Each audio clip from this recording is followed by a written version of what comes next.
Hi, ma'am. Ito si Ma'am Argelo, guys. Oh, ito si Ma'am Argelo, kasama ko dito. Ilan tayo dito, ma'am? Mga 6, no? Oh, mga 7 kami dito, kasama yung SWA, Social Welfare Assistant namin dito. So, isa lang siya, tapos 6 kami. Yan. So, ngayon, ito si Ma'am Argelo. Social work ka, ma'am, no? Yeah. Social work siya. How old are you, ma'am? 30. 30 years old. Social work. Passer na din siya. Registered social work. Yan, si Ma'am Argelo Cero. Dito kami, na-assign sa Southern Leyte, sa Buntok.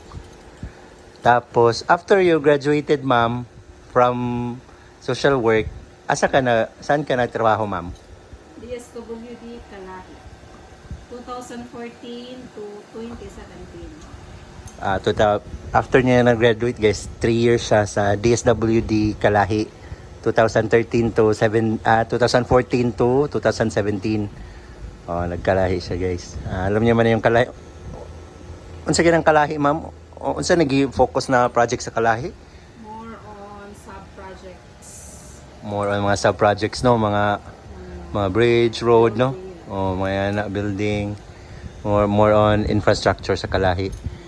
And then, what makes you decide? Community-driven development. Community-driven development is parang community building, no? Sa mga local barangays din. Empowerment din sa mga tao. Then, more on building mga infrastructure. And then, what made you decide, ma'am, to transfer sa as a municipal link, ma'am? Project development, unsa may tawag? Anong tawag sa inyo pag yung in-applyan nyo, ma'am? PDO2 din sa Kalahi? PDO2 din sa Kalahi? Yes. PDO2 din na sila, no? PDO2, no. Community Empowerment Facilitator. Oo.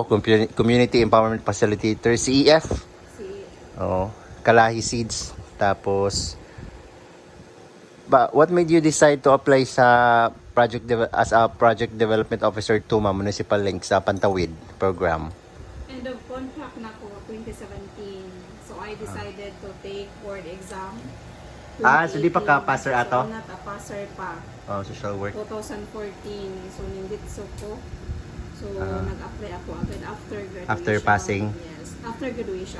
Graduation, 3 years na kami. I was hired 2014 September.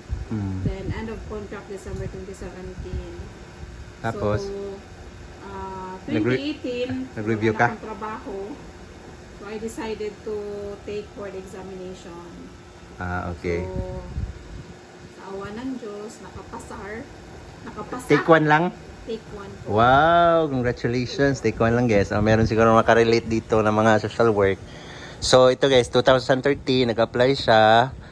Social work major na siya, pero hindi pa siya passer. So, 3 years sa Kalahi, DSWD. Tapos, na-end yung contract. Nag-board exam. Pumasa siya, tapos nag-apply ka sa Kalahi. Nag-apply, no.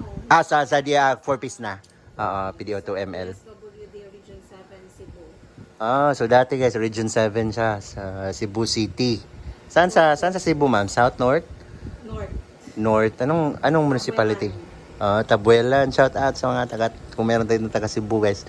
Tabuelan. So that was 2018, 2019? 2018 to 2022. 2018 to 2018.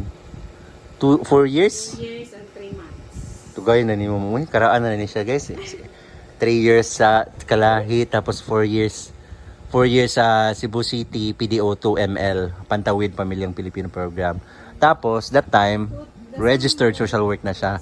4 years na with the 4-piece project. And then, na-transfer ka nga. Transfer ko dere December 22 until now. So, 2 years na, ma'am. Magto 2 years? 2 years na.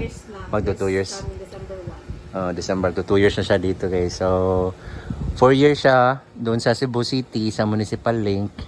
Sa PDO2 Municipal Link. Tapos, na-transfer dito sa Southern Leyte ngayon. Okay, ano mga challenges, ma'am? Last na lang, Ma'am Argelo. May mga challenges ka ba, ma'am? Or ano pala?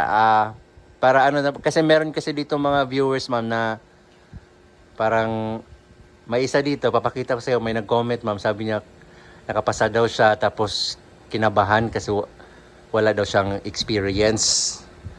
So, anong i-share niyo ma'am or payo or advice ba? Kasi first time sila ma'am na nakapasa as PDO2ML. So, in your experience ma'am, ano bang dapat i-expect ma'am?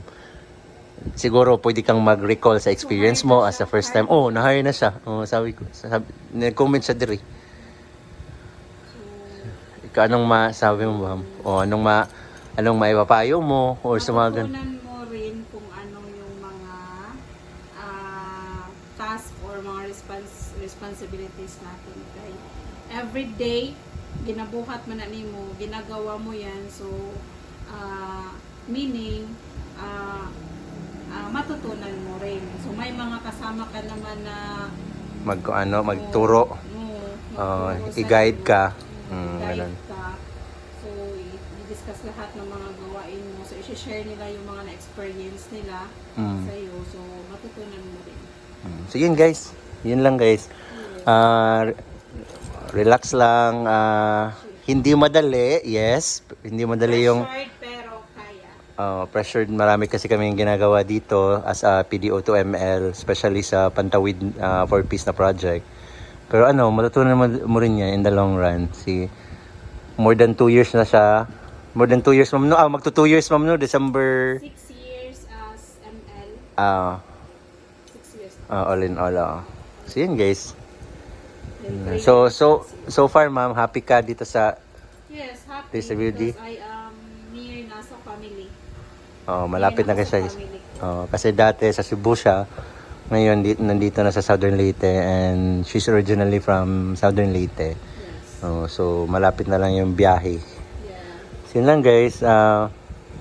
May mga social work dito, registered social work, or meron din PDO2ML dito na mga teachers, nurses. So, kaya naman ma'am, no?